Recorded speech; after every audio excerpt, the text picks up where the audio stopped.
എൻ്റെ പേര് Shriram J Sadasivan.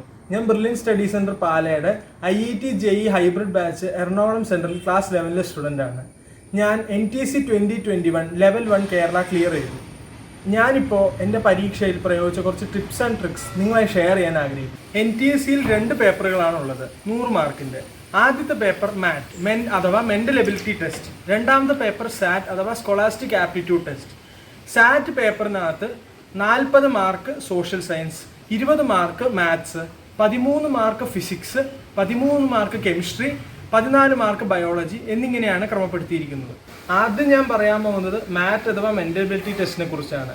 മാറ്റിന് prepare ചെയ്യുമ്പോൾ ഒരു കാര്യമേ ചെയ്യേണ്ടുള്ളൂ, പ്രാക്ടീസ്. നമ്മൾ പ്രാക്ടീസ് ചെയ്യുന്തോറും നമ്മൾ തന്നെ അറിയാതെ മാറ്റിൻ്റെ സ്കോർ നമ്മളുടെ കൂടിക്കൊണ്ടേ വരും. ആദ്യം നമ്മൾ മാറ്റ് അറ്റൻഡ് ചെയ്യുമ്പോൾ മാറ്റിൽ നമുക്ക് മാർക്ക് പൊതുവെ കുറവായിരിക്കും. അത് നമ്മൾ നോക്കേണ്ട കാര്യമില്ല. കൂടുതൽ എക്സാം നമ്മൾ അറ്റൻഡ് ചെയ്യുന്തോറും നമ്മളുടെ മാർക്ക് നമ്മൾ അറിയാതെ തന്നെ കൂടും. മാറ്റിനെ എത്രത്തോളം കൂടുതൽ പ്രാക്ടീസ് ചെയ്യുന്നു അത്രത്തോളം കൂടുതൽ നമുക്ക് സ്കോർ ചെയ്യാൻ സാധിക്കും.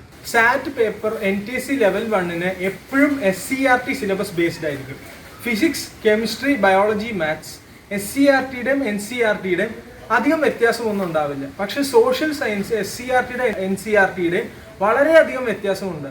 അപ്പോൾ ലെവൽ 1ന് പ്രിപ്പയർ ചെയ്യുമ്പോൾ നമ്മൾ SCERT ബുക്ക് തന്നെ റെഫർ ചെയ്യണം, എസ്പെഷ്യലി സോഷ്യൽ സയൻസിന് വേണ്ടി. അടുത്തത് ഞാൻ പറയാൻ ആഗ്രഹിക്കുന്നത് മോക്ക് ടെസ്റ്റിനെ കുറിച്ചാണ്. ബ്രില്യൻ്റ് തരുന്ന മോക്ക് ടെസ്റ്റുകൾ എന്തായാലും മാക്സിമം സിൻസിയറായിട്ട് അറ്റൻഡ് ചെയ്യാൻ ശ്രമിക്കുക. കാരണം ഈ മോക്ക് ടെസ്റ്റുകളെ നിങ്ങൾക്ക് വളരെയധികം ഉപയോഗപ്രദമാവും നിങ്ങളുടെ ശരിക്കുമുള്ള പരീക്ഷയുടെ സമയത്ത്.